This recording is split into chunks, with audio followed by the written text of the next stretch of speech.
श्री गणेशाय नमः।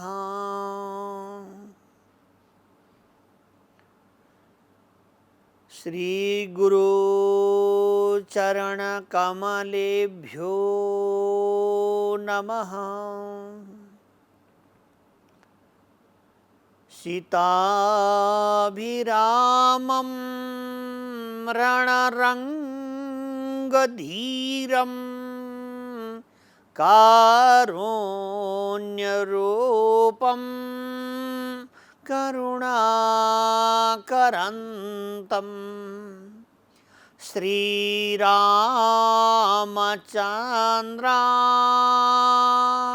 शरणं प्रपद्ये। मनोजवं मारुततुल्यवेगं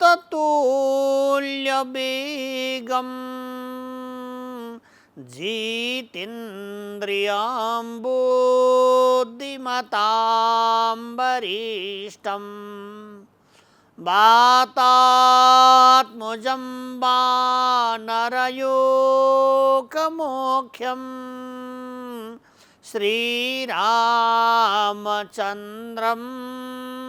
शरणं प्रपद्ये। देयं सदा परिभवग्नमभीष्टदोहं तीर्थास्पदं शिवविरिञ्चिनुतां शरण्यं। भृत्यार्तिहं प्रणतपाल भवाद्विपोतं वन्दे महापुरुषते चरणारविन्दम्।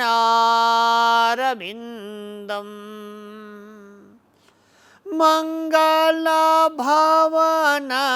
अमंगलहारी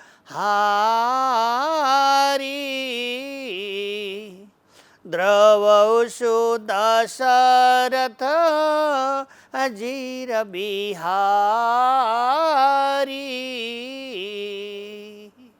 सीताराम भगवान की जय। गौरी शंकर भगवान की जय। श्रोता भक्त परिवार की जय।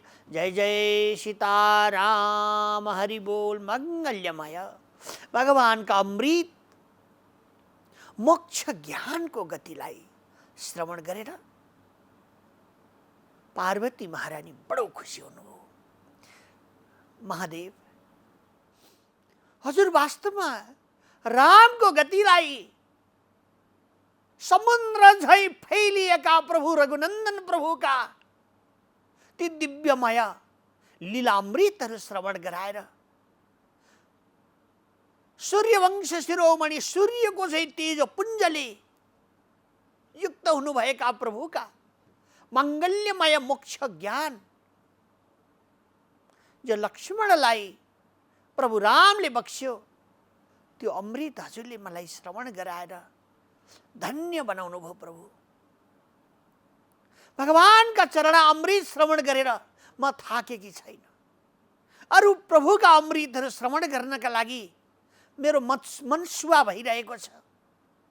मेरा कर्णरूपी कटौरीहरू अझै अघाएका छैनन्। प्रभु मेरो चित्तवृत्ति सर्वदा भगवान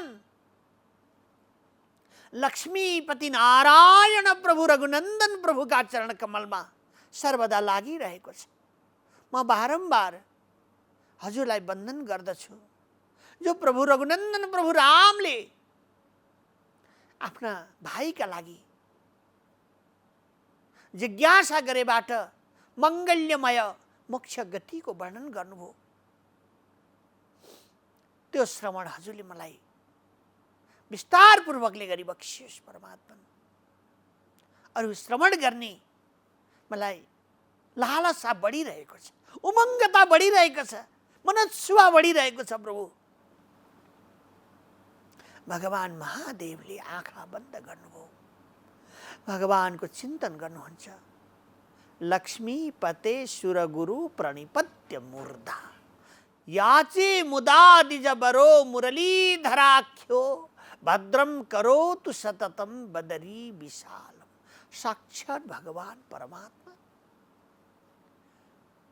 प्रभु कनक बिहारी सीताराम प्रभु ने ध्यान में अघोर तपस्या गरेर प्राणी मात्र को कल्याणार्थ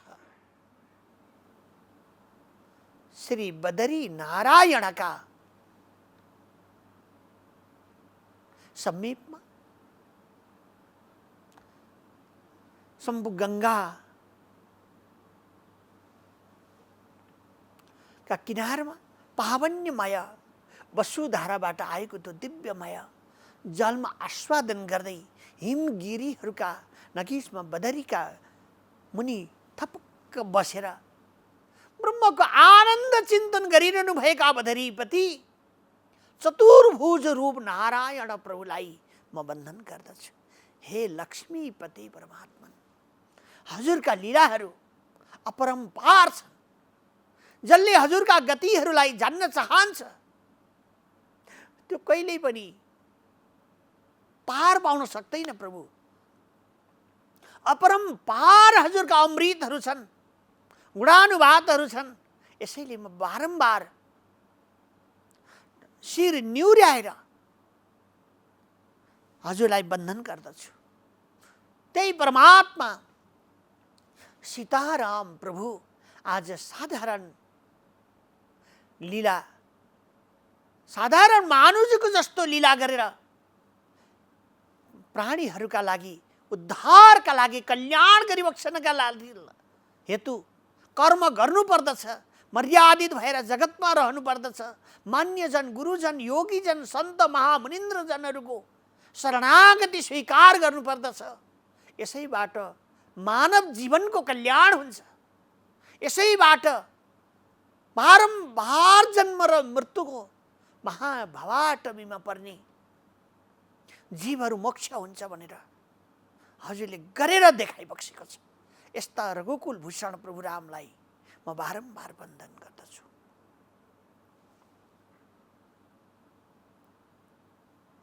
भगवान रामले लक्ष्मणलाई भन्नुभयो, लक्ष्मण, जति पनि विरोचन भावहरू छन्, विरोध आवासहरू छन्, यी अज्ञानका कारणले बन्छन्। मिथ्या तर्कहरू बन्छन्, अज्ञानका कारणले बन्दछन्। ज्ञानका कारणले परमात्माको विषयमा तर्क सिद्ध हुँदैन। त्यसैले तार्किक जनहरू पनि बारम्बार शास्त्रको आधो पान्त अध्ययन गरेर आनन्दमा रमण गर्दछन्। योगी सन्त महामुनिन्द्र भक्त वृन्दहरू, सबै धर्मको पथमा हिँड्ने महायोगी जनहरूले शास्त्रलाई बारम्बार विवेचन गरिरहँदछन्। शास्त्रको अध्ययन र शास्त्रमा बताइएका भगवानका लीला अमृतहरूलाई आस्वादन गरेर श्रद्धापूर्वक आफ्नो माङ्गल्यमय शोभा प्रभुका चरण कमलमा न्यौछावर गरिदिन्छ। यस्ता भगवान प्रकृतिभन्दा पर हुनुहुन्छ। विशुद्ध विज्ञान विरोचनान्जिता विद्यात्मवृत्ति शरमेति वन्यते उदेति कर्माखिल कारकादिभिर निहन्ति विद्याञ्जनकारवादिकम। भगवानले आज्ञा भयो, विशुद्ध, विशुद्ध भन्ने अर्थले सबैभन्दा शुद्ध, राम्रो, आनन्दमय भगवान परमात्माका अमृतहरूबाट रञ्जित भएका जनहरू अथवा मनोत्साह भएका जनहरू, महापुरुषहरू सर्वदा लक्ष्मण विशुद्धमय परमात्माको शरण स्वीकार गर्दछ। ती जनहरूलाई कुनै प्रकारको जगतको यो सम्पूर्ण कर्महरू जुन छ नि त्यो विशुद्ध छैन। यसमा ढाँट कपोकल्पित अनेक प्रकारका विषयहरू चलिरहेका हुन्छन्। ढाँटेको ढाँटै गरेर संसार चलिरहेको हुन्छ। किनभने जगतको सहारा मूल वस्तुलाई नै प्राप्त गरेको छैन। मैले जगत बनाएको भन्छ, मैले नै सारा विश्वको सृष्टि गरेको भन्दछ, हामीभन्दा ठुलो अर्को कोही पनि छैन भन्ने विशुद्ध विज्ञान घनबाट बाहिर गएर विचार गर्दछ भने विद्यात्म वृत्ति, त्यो विद्याको वृत्तिद्वारा लक्ष्मण प्रभुलाई जान्न सकिन्छ। विद्याको वृत्तिद्वारा नै विशुद्ध ब्रह्मलाई बुझ्न सकिन्छ। यसैले सत्योव्रतम सत्य परम त्रिसत्यम सत्यस्य योनिम निहितम च सत्ये सत्यस्य नेत्रम सत्यात्मकम त्वाम शरणम प्रपन्ना। त्यसैले परमात्माका सम्पूर्ण कार्यहरू विशुद्ध हुन्छ, आनन्दमय कल्याणमय हुने गर्दछ। बाहिरका वस्तुहरूबाट चलायमान छैनन्। त्यसै हुनाले महामुनीषी जनहरू, विद्वद्गणहरू, विद्वान जनहरू सर्वदा नेति नेति वचनै निगमम अवोचु भनेर बारम्बार परमात्माको गतिलाई जान्ने प्रयत्न गर्दछ।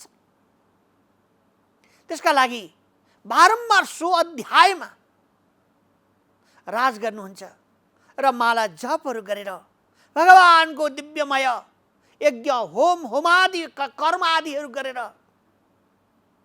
तितिक्षु जनहरूलाई प्रसादीका भोजन गराएर बटुकहरूलाई गुरुकुलमा राखेर अनेक शिक्षा दानहरू गराउँदै मङ्गल्यमय भगवानको गुणानुवादमा आफ्नो चित्तवृत्ति समाहित गरिदिन्छन्। योगी सन्त महामुनिन्द्र जनहरूको कार्य हेर्दा साधारण देखिन्छ नि, तर उहाँहरूको कार्य सर्वदा मङ्गलमय आनन्दमय र दुःख विदारक हुन्छ। दुःखलाई हटाउनेवाला हुन्छ, सुख प्राप्त गर्नेवाला हुन्छ। सारा ग्रह दशाहरूबाट लक्ष्मण बचाउनेवाला हुन्छ। ग्रह दशा त त्यसैलाई लाउँछ जसले मायालाई जान्न सकेन, माया रूप जगतलाई जान्न सकेन। माया रूप यो जगतलाई नै सर्वस्व भन्ठान्यो। त्यो जीव अनेक नरकहरूको भोग भोग्दछ। सुखरूप परमात्मालाई नजान्नका साथमा 84 लाख योनिमा घुम्दै फिर्दै हिँड्नु पर्दछ।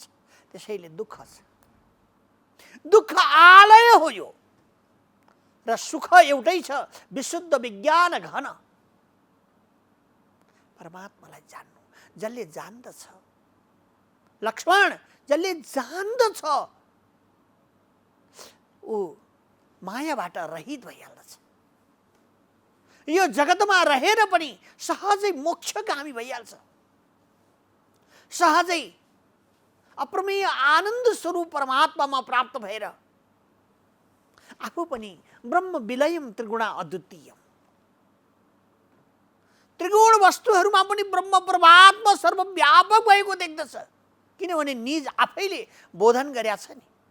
हामीले मङ्गल्यमय प्रभुको गुणानुवाद गर्दा गर्दा गर्दा गर्दा गर्दा यो शरीर पनि ब्रह्ममय हुन्छ। त्यसैले योगी सन्त महामुनिन्द्र भक्तवृन्दहरूको आगमनले हाम्रो घरमा घाटा हुँदैन।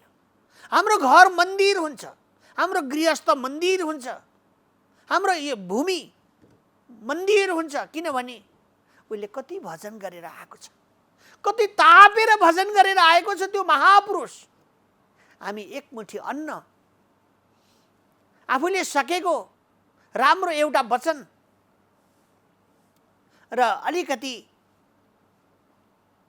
भिक्षा दिएर 2 शब्द बोल्नका लागि हामी डरले पुर्लुक्क मरिहाल्छौँ।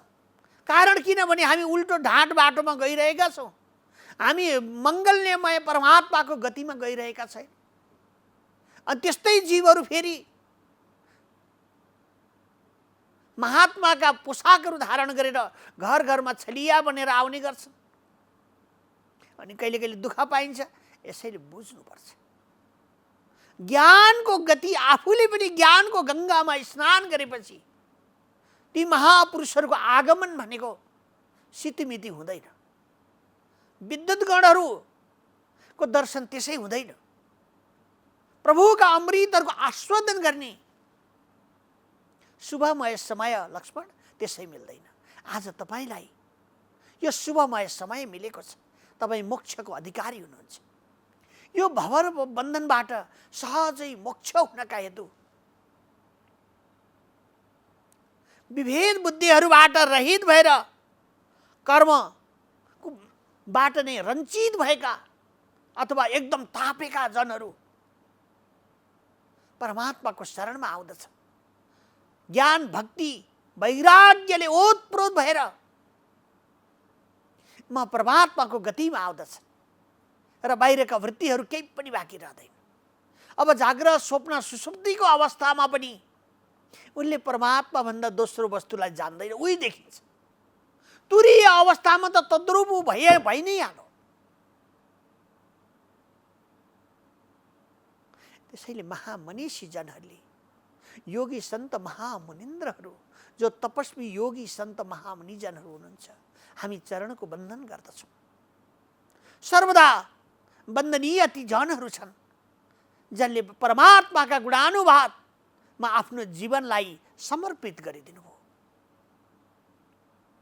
रघुकुल तिलक प्रभु रामले आज्ञा भयो, अवश्यमेव भोक्तव्यम। हे मेरा भाइ, अवश्य आफूले कमाएका शुभ वा अशुभ कर्मको प्राणीले भोग गर्नुपर्छ।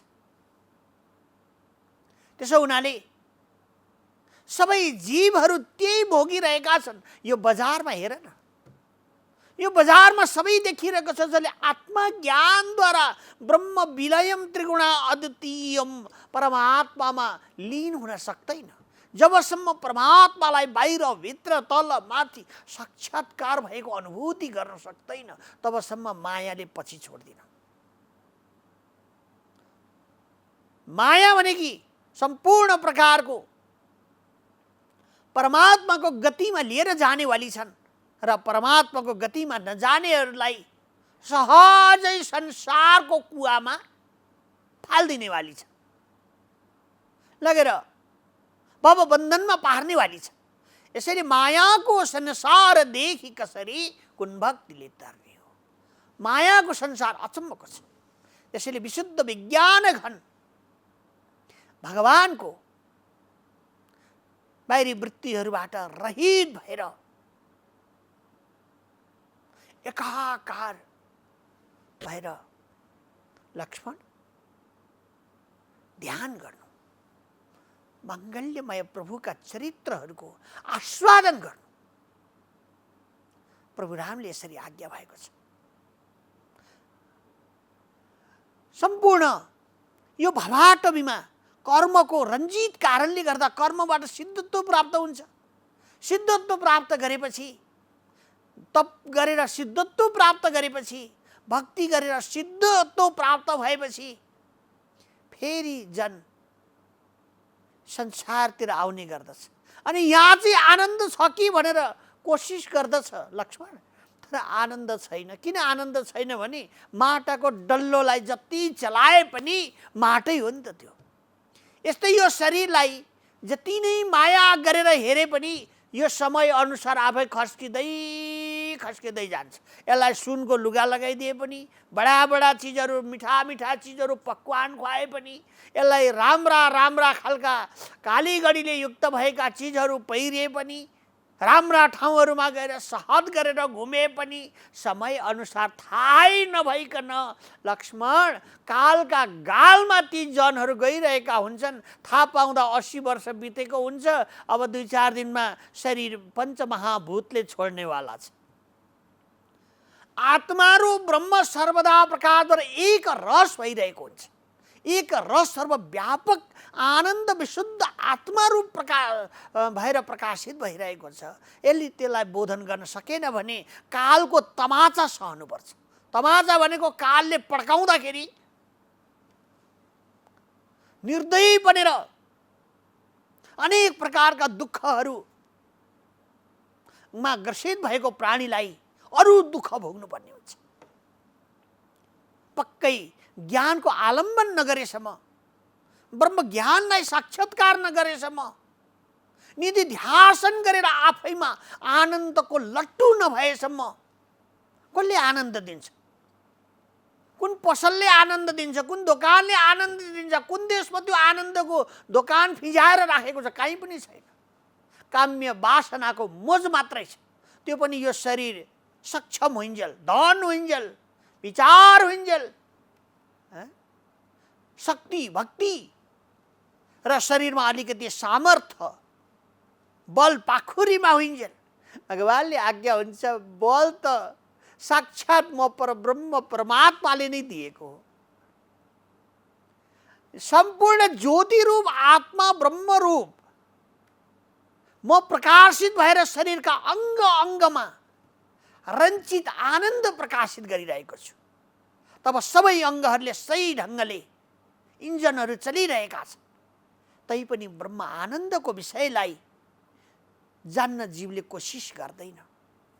लक्ष्मण जान्न जसले कोसिस गरेन ठिकै छ। आफैले कमाएको दुःख आफै भोग्दछ। जन्म मृत्युको महाभवाटमीमा पर्दछ।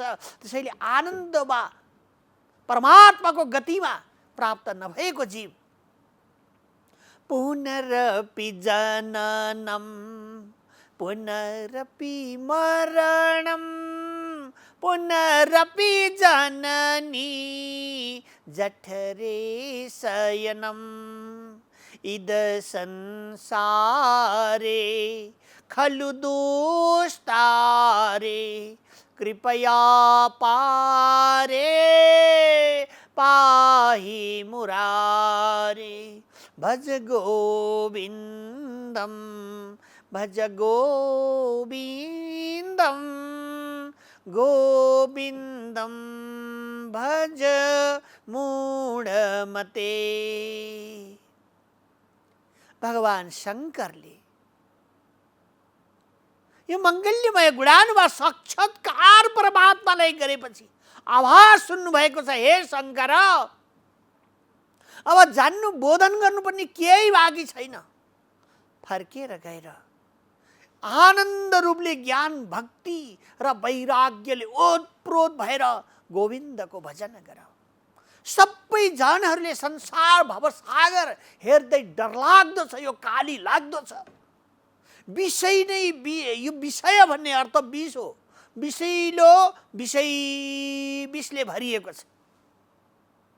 अलिकति आनन्द लिनका लागि 24 घण्टा दुःख गर्छ, दुःखमा पिल्सिरहन्छ जीव।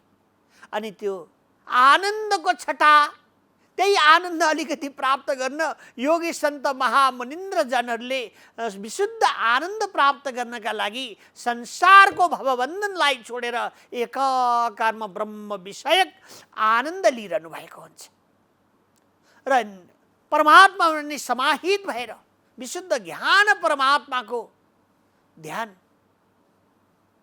मङ्गल्यमय गुणानुवादको गरेर आनन्दमा रमण गरिरहनु भएको हुन्छ। त्यसैले बारम्बार हे सज्जन हो, जगतमा बसेर पनि मूर्ख बुद्धि नहुनुहोस्। मानव चोला पाएर पनि मूर्ख बुद्धि नहुनुहोस्। सम्पूर्ण प्राणीहरूका मूल आधार भनेको नारायण परव्योमाधिपति विभु हुनुहुन्छ। त्यस्ता परमात्माको भजन गाउनुहोस्। त्यसैले हामीलाई यो मुखारविन्द प्रभुले बक्सिएको। राम्रा भजन गाउनु, राम्रो बाटोमा हिँड्नु, राम्रो शब्द चयन गरेर बोल्नु, त्यसको नाम ब्राह्मण हो। नराम्रा बोल्दै जाने भइदियो अरू हुँदै जान्छ। तुच्छ बाणीहरू बोल्यौँ भने यो हाम्रो बोली तुच्छ हुँदै गयो, सबैलाई बिख जस्तो दुःख दिने भने त्यो शूद्र हुन्छ। कर्मिष्ठ शब्दहरू प्रयोजन गर्यो भने क्षत्रिय हुन्छ। उपार्जन हुने शब्दहरूको वाचन भयो भने त्यो वैश्य हुन्छ। त्यसैले शब्दद्वारा नै, शब्द ब्रह्मद्वारा नै ब्राह्मण, क्षत्रिय, वैश्य, शूद्रको निर्माण हुने गर्छ। किनभने भगवानका यी चतुर्बाहु रूप नारायण प्रभु सवारी भई बक्सिन्छ। प्रभु रघुनन्दन प्रभु राम नारायण स्वरूप हुनुहुन्छ। शङ्ख चक्र गदा पद्म धारण गरी बक्सिनु हुने लक्ष्मीपति नारायण प्रभुको चतुर्भुज रूप भनेको 4 वर्ण हुन्। एक एक हातमा एउटा वर्ण प्रभुको छ। प्रभुले आफ्नो साथमा यी 4 वर्णहरूलाई बराबर हेरिबक्सेको छ। तर हामी आफैमा आफै गिरिरहेका छौँ। आफ्नै दिव्यतालाई हामीले आफैले नष्ट गरेर आफूभित्रको ब्रह्म चैतन्य आनन्द रूप ब्रह्म, न ब्राह्मण, न क्षत्रिय, न शूद्र, न वैश्य को हो त? सूर्य भगवानलाई हामीले ब्राह्मण, क्षत्रिय, वैश्य, शूद्र के भनेर पूजा गर्ने होला? वायु देवतालाई हामी ब्राह्मण, क्षत्रिय, वैश्य, शूद्र के भनेर पूजा गर्ने होला? अब नराम्रो काम गर्दै जाने हामी शूद्र हौँ भन्दै जान्छन्, हामी फलानु हौँ भन्दै जान्छन्, आफै नाम गोत्र उच्चारण गर्दै जान्छन्। आफूभित्रको ब्रह्म चैतन्य आनन्द रूप परमात्मा, त्यसको नाम पनि छैन, गोत्र पनि छैन। त्यो त सर्वव्यापक आनन्द रूप हो। त्यसलाई सन्त महामनिन्द्र जनहरूले जानेर कर्मबन्धनबाट मोक्ष भएर परत उठेर एकाकार भएर चुपचाप लागेर हरिको भजन गर्दछ। यी महात्माहरू त केही जान्दैनन्, त्यही भएर चुपचाप लागेर मागी खान हामी कहाँ आउँछन् भन्छ। मागी खान होइन, त्यो माग्ने निउले 2 शब्द भगवानको श्रवण गर्थे कि यी जनहरूले, यिनीहरू पनि भवबाट मोक्ष हुन्थे कि यहाँ रहँदै, यस्ता घरमा रहँदै पति पत्नीहरू सहद गर्दै आफ्ना चाहिँ जन्जालहरूसँग रहेर आनन्दको सुवास छर्थे कि अलिअलि कमाएका 2-4 पैसाले यज्ञ गर्थे कि हवन गर्थे कि पुण्य कर्महरू गर्थे कि यस्तो भावनाले जगाउनका लागि घर घरमा आएर ढोका बजाउँदछ। तर वास्तवमा त्यो भगवान परमात्माको माङ्गल्यमय गुण गहिराइमा गएर हेर्ने हो भने, हे लक्ष्मण, एको भिडी तो मरुत, सारा जीवहरू मात्रको आत्मा रूप वस्तु नै साक्षात परमात्मा हुनुहुन्छ।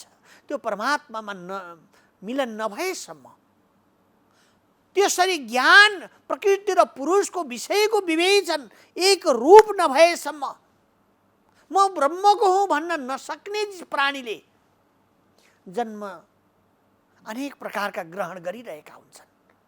उनीहरूले नै दुःख पाइरहेका हुन्छन्। अहङ्कारका कारणले, अज्ञानका कारणले,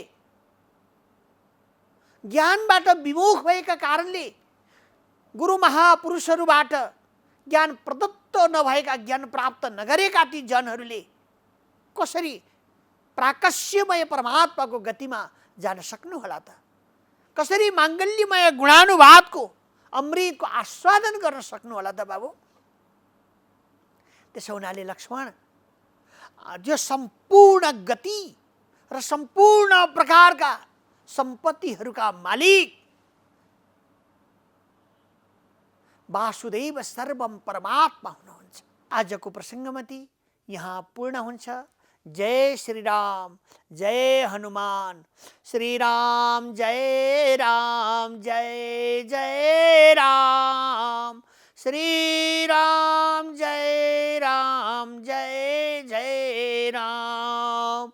श्री राम जय राम, जय जय राम। श्री राम जय राम, जय जय राम। सीताराम भगवान की जय, गौरी शंकर भगवान की जय। जय जय श्री राधेश।